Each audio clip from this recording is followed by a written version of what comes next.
सास बहू की कहानी, समझ और प्यार का रिश्ता।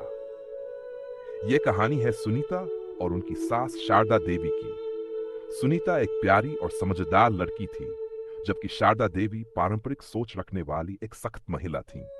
उनका रिश्ता शुरुआत में बहुत अच्छे से नहीं बन पाया, लेकिन समय के साथ दोनों के बीच की दीवारें धीरे धीरे मिटने लगीं। कहानी की शुरुआत सुनीता की शादी रवि से हुई थी। जब वह ससुराल आई तो घर की सभी जिम्मेदारियां धीरे धीरे उसके कंधों पर आ गईं। सुनीता चाहती थी कि घर में खुशियां रहें और परिवार की परंपराएं भी बनी रहें। पर शारदा देवी को सुनीता का तरीका कुछ खास पसंद नहीं आया। सुनीता ने पहले दिन से ही घर के कामों को हाथ में लिया। उसने खाना बनाना शुरू किया, लेकिन सुनीता के बनाए खाने को शारदा देवी हमेशा कुछ न कुछ कह देती। एक दिन सुनीता ने सब्जी में मसाले का सही इस्तेमाल नहीं किया।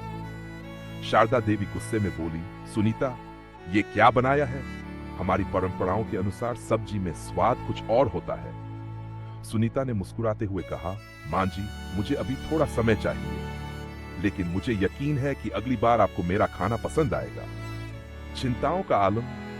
एक दिन घर में अचानक पानी की सप्लाई बंद हो गई। सुनीता ने झील से पानी लाकर घर में भरा, लेकिन शारदा देवी ने गहरी सांस भरते हुए कहा, यह क्या तरीका है? हमारे समय में पानी की कीमत समझी जाती थी। तुम्हें घर की जरूरतों का बेहतर ख्याल रखना चाहिए। सुनीता को लगा कि शारदा देवी हर बात पर उसे गलत ही समझती है। वह काफी निराश हुई, लेकिन उसने मन ही मन ठान लिया कि वह कभी हार नहीं मानेगी। समझ और प्यार का पहला कदम। कुछ समय बाद शारदा देवी बीमार हो गई। सुनीता ने बिना किसी शिकायत के पूरी जिम्मेदारी से उनकी देखभाल की। वह समय पर उन्हें दवाइयां देती, आराम करवाती और उनकी पसंदीदा चीजें बनाती। एक दिन शारदा देवी ने थोड़ा नर्म होकर कहा, सुनीता, तुम सही हो बेटा।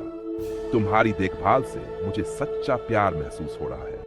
पहले मैं तुम्हारे कामों से नाराज थी, लेकिन अब समझने लगी हूं कि तुम हमारे परिवार को खुश रखने के लिए हर संभव कोशिश करती हो। सुनीता ने विनम्रता से कहा, मां जी, मैं सिर्फ यही चाहती हूं कि आप खुश रहें। रिश्ते में बदलाव। इसके बाद शारदा देवी ने सुनीता की कड़ी मेहनत और समर्पण को सराहा। दोनों की सोच में बदलाव आया। एक दिन शारदा देवी ने कहा, सुनीता, ये हमारी परंपरा है कि हर त्योहार पर घर सजता है। इसे निभाना जरूरी है।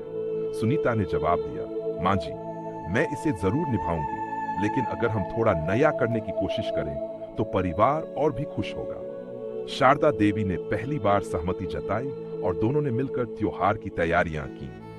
एक मजबूत रिश्ते की नींव। समय के साथ सुनीता और शारदा देवी का रिश्ता इतना मजबूत हो गया कि दोनों एक दूसरे की बात बिना कहे ही समझने लगे। एक दिन पूरे परिवार के सामने शारदा देवी ने गर्व से कहा, मैं गर्व महसूस करती हूँ कि मेरी बहू ने न केवल इस घर को संभाला, बल्कि हमारे रिश्तों को भी मजबूत किया है।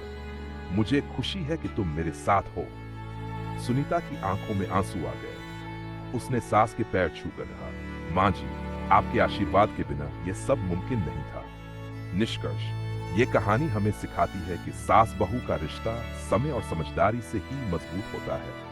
हर रिश्ते में संघर्ष आते हैं, लेकिन अगर एक दूसरे के दृष्टिकोण को समझा जाए और प्यार से काम लिया जाए तो रिश्ता सुखद और मजबूत बनता है। रिश्ते निभाने के समय प्यार की जरूरत होती है, ताकि हर मुश्किल का हल मिल सके।